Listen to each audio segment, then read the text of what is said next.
ಅಂತಾರಾಷ್ಟ್ರೀಯ ಮಹಿಳಾ ದಿನಾಚರಣೆ. ಮತ್ತು ಮಹಿಳಾ ದಿನಾಚರಣೆ ಅಂಗವಾಗಿ ಇವತ್ತು ಕಾಚರಕನಹಳ್ಳಿಯಾಗಿ JP ಅವರು ಮತ್ತು ಅವರ ಕುಟುಂಬದವರು ಇವತ್ತು ಮಹಿಳಾ ದಿನಾಚರಣೆಯನ್ನು ಕೂಡ ಅರ್ಥಪೂರ್ಣವಾಗಿ ಇವತ್ತು ಆಚರಣೆ ಮಾಡಿದ್ದಾರೆ. ವಿಶೇಷವಾಗಿ ಈ ಭಾಗದಲ್ಲಿರ್ತಕ್ಕಂಥ ಎಲ್ಲ ಕ್ಷೇತ್ರದ ಮಹಿಳೆಯರನ್ನು ಕೂಡ ಗುರುತಿಸಿ ಗೌರವಿಸಿ ಇವತ್ತು ಅವರು ಸನ್ಮಾನಿಸುವಂಥ ಕೆಲಸ ಮಾಡಿದ್ದಾರೆ.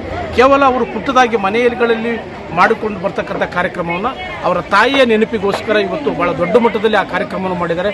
ಒಟ್ಟಾರೆಯಾಗಿ ಈ ಕಾರ್ಯಕ್ರಮ ಭಾಳ ಅರ್ಥಪೂರ್ಣವಾಗಿ ನಡೆದುಕೊಂಡು ಸರ್ಕಾರ ಮಾಡದೇ ಇರತಕ್ಕಂಥ ಕಾರ್ಯಕ್ರಮವನ್ನು ಕೂಡ ಅವರು ಈ ಒಂದು ಕಾರ್ಯಕ್ರಮ ಮಾಡಿ ಈ ಜನರದ ಸಹಿ ಅನ್ನಿಸಿಕೊಂಡಿದ್ದಾರೆ. ಇಂಡಿಯಾ ಡಿಸೈನ್ ಇನ್ಸ್ಟಿಟ್ಯೂಟ್ ಅವ್ರದ್ದು ಗ್ರ್ಯಾಜುಯೇಷನ್ ನಡೀತಾ ಇದೆ. ಇಂಥ ಯುವ ಪೀಳಿಗೆ ಜೊತೆ ಇರೋದು ನಮಗೆ ತುಂಬ ಸಂತೋಷ. ಯಾಕಂದರೆ ಅವರೇ ನಮ್ಮ ಭಾರತದ ಬರುವ ಜನರೇಷನ್, ಅವರೇ ನಮ್ಮ ದೇಶನ ಮುಂದೆ ತಗೊಂಡೋಗೋರು. ಆ ಪೀಳಿಗೆಗೆ ನಾವೊಂದು ಸ್ಫೂರ್ತಿಯಾಗಿ ಮುಂದೆ ನಿಂತು ಅವ್ರಿಗೊಂದು ಗೈಡೆನ್ಸ್ ಕೊಡೋದು ನಮ್ಮ ಒಂದು ಅದೃಷ್ಟ ಅಂತ ನಾನು ಭಾವಿಸ್ತಾ ಇದ್ದೀನಿ. ಸೊ ಈ ಕಾರ್ಯಕ್ರಮದಲ್ಲಿ ನಾನು ಭಾಗಿಯಾಗೋದಕ್ಕೆ ತುಂಬ ಸಂತೋಷ. ಶೋಭಾ ಅವರಿಗೆ ಧನ್ಯವಾದಗಳು ನನ್ನ ಆಹ್ವಾನಿಸಿದ್ದೀನಿ. ಮಹಿಳೆಯರಿಗೆ ಇವಾಗ ನಮ್ಮ ಮೋದಿ ಅವರ ಒಂದು ನೇತೃತ್ವದಲ್ಲಿ ಅವರ ಒಂದು ಪ್ರಧಾನಮಂತ್ರಿ ಆದಮೇಲೆ ಮಹಿಳೆಯರಿಗಂತೂ ಏನೂ ಅವ್ರು ನಮಗೆ ಒಂದು ಏರಿಯಲ್ಲಿ ಸಪೋರ್ಟ್ ಮಾಡಿಲ್ಲ ಅಂತ ನಾವು ಹೇಳಂಗಿಲ್ಲ. ಎಲ್ಲ ರೀತಿಯಲ್ಲೂ ನಮಗೆ ಬೆಂಬಲ ನೀಡ್ತಾ ಇದ್ದಾರೆ. ನಮಗೆ ಮೀಸಲಾತಿಯಿಂದ ನಾವು ರಾಜಕೀಯ ನೋಡೋಕೆ ಹೋದರೆ ಮೀಸಲಾತಿಯಿಂದ ಹೌದು 30%, ಇವಾಗ BBMPಯಲ್ಲಿ 50% ಮಹಿಳೆಯರು ರೆಪ್ರೆಸೆಂಟ್ ಮಾಡ್ತಾ ಇದ್ದಾವೆ. ಸೊ ಅದರಿಂದ ನಮಗೆ ಸಾಕಷ್ಟು ಅವಕಾಶಗಳಿದೆ ಮಹಿಳೆಯರು ಮುಂದೆ ಬಂದು ಸಮಾಜದಲ್ಲಿ ಒಂದು ಒಳ್ಳೆ ಕೆಲಸ ಮಾಡೋಕ್ಕೆ. ಸೊ ಅವ್ರು ನಾವು ಸದಾ ಚಿರಋಣಿಯಾಗಿರ್ತೀವಿ. ಮಹಿಳೆಯರೇ ನಮ್ಮ ಭಾರತ ದೇಶದಲ್ಲಿ ಮಹಿಳೆಯೇ ಶಕ್ತಿ ಅಂತ ನಾವೆಲ್ಲ ನಂಬಿದ್ದೀವಿ. ಇವಾಗ ನಮ್ಮ ಸುತ್ತಮುತ್ತ ನೋಡಿದ್ರೆ ಒಂದು ಆಟೋ ಓಡಿಸೋದ್ರಿಂದ ಏನೋ ಅಂತರಿಕ್ಷಕ್ಕೆ ಹೋಗೋ ಒಂದು ಲೆವೆಲ್ಗೆ ಮಟ್ಟಕ್ಕೆ ನಮ್ಮ ಮಹಿಳೆಯರು ಸಿದ್ಧರಾಗಿದ್ದಾರೆ. ಸೊ ಆ ಒಂದು ನಾವು ಈ ಶತಮಾನದಲ್ಲಿ ಈ ಥರ ಹಿಂದುಳಿದ ಮಹಿಳೆಗೆ ಕೂಡ ಯಾರನ್ನೂ ಸಮಾಜದಲ್ಲಿ ಬಿಡ್ದಿರ ಎಲ್ಲರನ್ನೂ ಗುರುತಿಸೋದು ನಮ್ಮ ಜವಾಬ್ದಾರಿ. ಸೊ ಅದನ್ನು ಅವ್ರು ಇವತ್ತು ಮಾಡಿದ್ದಾರೆ. ಅದು ತುಂಬ ಸಂತೋಷ. Upcoming students, women. So upcoming students, like I see a very bright future for our country, no doubt, because nowadays students have access to information which was not there earlier. Women are all well educated, they're coming out, they are in the society being very active. So I see a very few BBMP ಆಗಿರ್ಬೋದು, auto ಓಡಿಸೋರಾಗಿರ್ಬೋದು, teachers, ಆಮೇಲೆ retired ಆಗಿರೋರು, ಯಾರು ವಯಸ್ಸಾಗಿ ಮನೇಲಿರ್ತಾರೆ ಅಂತಲ್ಲ, ಅವ್ರನ್ನೂ ಗುರುತಿಸಿ ನಾವು ಕರ್ಕೊಂಬಂದು ಸನ್ಮಾನ ಮಾಡಿದ್ದೀವಿ.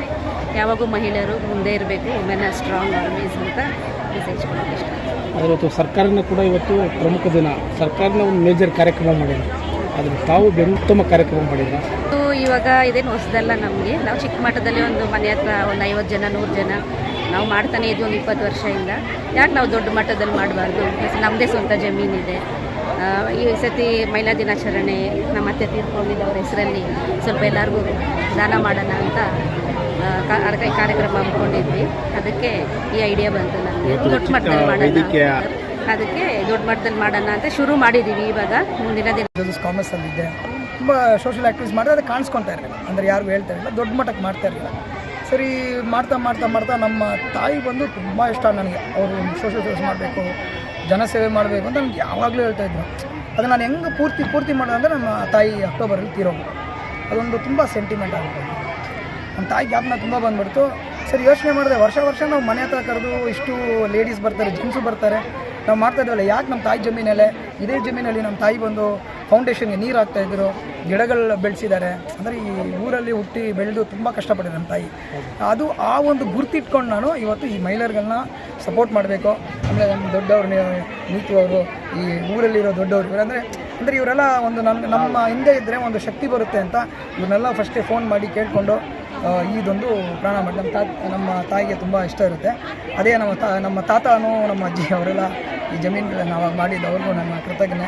ನಮ್ಮ ಅತ್ತೆ, ನಮ್ಮ ಮಾವ, ನಮ್ಮ ವೈಫು, ಇವರು ಅಂದರೆ ಅವ್ರು ಇನ್ನೋಸೆಂಟ್ ಮನೆಯಲ್ಲೇ ಇರ್ತಾಯಿದ್ರು. ನಾನೇ ಇವಾಗ ಈ ವರ್ಷ ಸ್ವಲ್ಪ ನಾನು ಇಂಡಸ್ಟ್ರಿಯಲ್ಲಿದ್ದೀನಿ, ಸಿನಿಮಾ ಇಂಡಸ್ಟ್ರಿ, ನಾನು ಹೀರೋ, 4 ಮೂವಿ ಹೀರೋನಲ್ಲ. ಸರಿ ಇವಾಗ ಈ ಟೈಮ್ ಬಾರಮ್ಮ ನೀನು ಆಚೆ ಮನೇಲಿ ಕೂತು ಏನು ಮಾಡ್ತೀಯಾ, ಹೆಣ್ಮಕ್ಳು ಇಳಿ ಥರ ಇರಬಾರ್ದು ಅಂತ ಹೇಳಿದೆ ಇವ್ರಿಗೆ ಏನಾಯ್ತೋ ಗೊತ್ತಿಲ್ಲ, ಫುಲ್ಲು ನರ್ವಸ್ ಎಲ್ಲ, ಶೀಸ್ ಗಾಟ್ ದ ಪವರ್. ಸರಿ ಬಂದುಬಿಟ್ರು. ಬೇರೆ ಆಯಿತು. ಇವಾಗ ನಮ್ಮ ಕಾಚಕನಹಳ್ಳಿಯಲ್ಲಿ ಇವರೇ ಇಲ್ಲ, ತುಂಬ ಹೆಣ್ಮಕ್ಳು they are coming into force. ಅವರು ಗಂಡು ಮಕ್ಕಳಿಗಿಂತ ಯಾವುದು ಕಮ್ಮಿ ಇಲ್ಲ ಅಂತ ಪ್ರೂವ್ ಮಾಡಿದ್ದಾರೆ, ನನಗೆ ಗೊತ್ತು. ಬಟ್ ಅದೇ ಮುಂದೆ ಹೋಗಲಿ. ಅದೇ ಥರನೂ ಇವಾಗ ನೀವು ಹೇಳ್ದಂಗೆ ಸರ್ಕಾರದವರು 50% ಲೇಡೀಸ್ ಮಾಡಿದ್ದಾರೆ. ಇದೊಂದು ದೊಡ್ಡ ವಿಷಯ. ಅದು ಇವಾಗ ಎಷ್ಟೋ ಜನಕ್ಕೆ ಇವಾಗ ಸರ್ಕಾರದಿಂದ ಸೆಂಟ್ರಲ್ಲೇ ಆಗಲಿ ಸ್ಟೇಟೇ ಆಗಲಿ ಜಾಸ್ತಿ ಬೆನಿಫಿಟ್ಸ್ ಇದೆ ಲೇಡೀಸ್ಗೆ. ಅದು ಯಾರು ಜನ ಅವರ ಮನೆಯವರು ತುಂಬ ಭಾಳ ಅರ್ಥಪೂರ್ಣ ಕಾರ್ಯಕ್ರಮ ಮಾಡಿದ್ದಾರೆ. ತಾವೇನು ಸರ್ ಏನು ಹೇಳಬೇಕು ಅಂದರೆ ಈ ಥರ ಒಂದು ಸಮಾಜ ಸೇವೆ ಅಂದರೆ ಇಲ್ಲಿ ಬಂದು ಅವರ ಹಳ್ಳಿಯಲ್ಲಿ ಗುರುತಿಸಿ ಯಾರ್ಯಾರು ಅವರವರು ಕ್ಷೇತ್ರದಲ್ಲಿ ಸಾಧನೆ ಮಾಡಿದಾರೋ ಅವ್ರನ್ನ ಗುರುತಿಸಿ ಅವಾರ್ಡೀಸ್ ಮಾಡಿ ಈ ಥರ ಒಂದು ಪ್ರಯತ್ನ ಮಾಡಿದ್ದಕ್ಕೆ ತುಂಬ ಖುಷಿ ಆಗುತ್ತೆ. ಯಾಕಂದರೆ ಸಾಕಷ್ಟು BBMP ವರ್ಕರ್ಸ್ ಇದ್ದರು, ಸೋಷಿಯಲ್ ಸರ್ವಿಸ್ ಮಾಡೋರು ಇದ್ದಾರೆ, ಆಟೋ ಡ್ರೈವರ್ಸ್ ಬಂದಿದ್ದರು. ಎಲ್ಲ ಹೆಣ್ಮಕ್ಳು ಎಷ್ಟು ಸಾಧನೆ ಮಾಡಿದ್ದಾರೆ ಅಂತ ಈ ವೇದಿಕೆಯಲ್ಲಿ ಗೊತ್ತಾಯಿತು ನಮಗೆ. ಸೊ ಈ ಥರ ನಾವು ಹಳ್ಳಿಯಲ್ಲಿ ಹೋದಾಗ ಮಾಡಿ ಅವರ ಒಂದು ಪ್ರತಿಭೆ ಟ್ಯಾಲೆಂಟ್ ಯಾವಾಗ ಗುರ್ತಿಸುತ್ತೀವೋ ಅದು ತುಂಬ ಖುಷಿ ಆಗುತ್ತೆ ಎಲ್ಲರಿಗೂ. ಸೊ ಇವತ್ತು ವುಮೆನ್ಸ್ ಡೇ ದಿವಸ ಇವರು ಮಾಡಿರೋ ಪ್ರಯತ್ನ ತುಂಬ ಖುಷಿ ಆಗುತ್ತೆ ಎಲ್ಲರಿಗೂ. ಯಾಕಂದರೆ ನಗ್ನಗ್ತಾ ಕಪ್ ತೊಗೊಂಡು ಹೋಗ್ತಾರೆ ಮನೆಗೆ, ತೋರಿಸ್ತಾರೆ ಮಕ್ಕಳಿಗೆ ನಾನೂ ಒಂದು ಸಾಧನೆ ಮಾಡಿದ್ದೀನಿ ಅಂತ. ಸೊ ಯಾವಾಗ ಈ BBMP ಅವ್ರ ಕಣ್ಣಲ್ಲೆಲ್ಲ ನೀರಿತ್ತು ಇವತ್ತು. ಲೈಫಲ್ಲೆಲ್ಲ ನಮ್ಗೆ ಈ ಥರ ಒಂದು ಪ್ರೋತ್ಸಾಹನೆ ಮಾಡಿರೋರು ಯಾರೂ ಇಲ್ಲ, ಒಂದು ಸರ್ಟಿಫಿಕೇಟ್ ಕೊಟ್ಟವ್ರು ಯಾರೂ ಇಲ್ಲ ಅಂತ. ಸೊ ಇದು ಒಂಥರ ಪುಣ್ಯವಾದ ಕೆಲಸ. ಸೊ ಖುಷಿ ಆಯಿತು. ಇದು ಇವರಿಂದ ಆಯಿತು ಅಲ್ವಾ, ಅದಕ್ಕೆ ಅದು ನಾವು ಸಪೋರ್ಟ್ ಮಾಡಿದ್ವಿ ನಮ್ಮ ಇಂಡಿಯಾ ಡಿಸೈನ್ ಇನ್ಸ್ಟಿಟ್ಯೂಟಿಂದ. ಸೊ ನಮಗೆ ಇವತ್ತು ನಮ್ಮ ಸ್ಟೂಡೆಂಟ್ಸ್ ಗ್ರ್ಯಾಜುಯೇಷನ್ ಪ್ರೋಗ್ರಾಮ್ ಕೂಡ ಇತ್ತು. ಯಾಕೆ ಸ್ಟೂಡೆಂಟ್ಸ್ ಗ್ರ್ಯಾಜುಯೇಷನ್ ಇದ್ರ ಜೊತೆಗೆ ಮಾಡಿದ್ವಿ ಅಂದರೆ ಸಮಾಜಕ್ಕೆ ಯಾರ್ಯಾರು ಏನೇನು ಸೇವೆ ಮಾಡಿದ್ದಾರೆ ಇದೇ ಥರ ಅವರು ಮುಂದೆ ಅವ್ರ ಲೈಫಲ್ಲಿ ಕೂಡ ಕಾಂಟ್ರಿಬ್ಯೂಷನ್ ಮಾಡಬೇಕು ಅಂತ ಒಂದು ಮಾದರಿಯ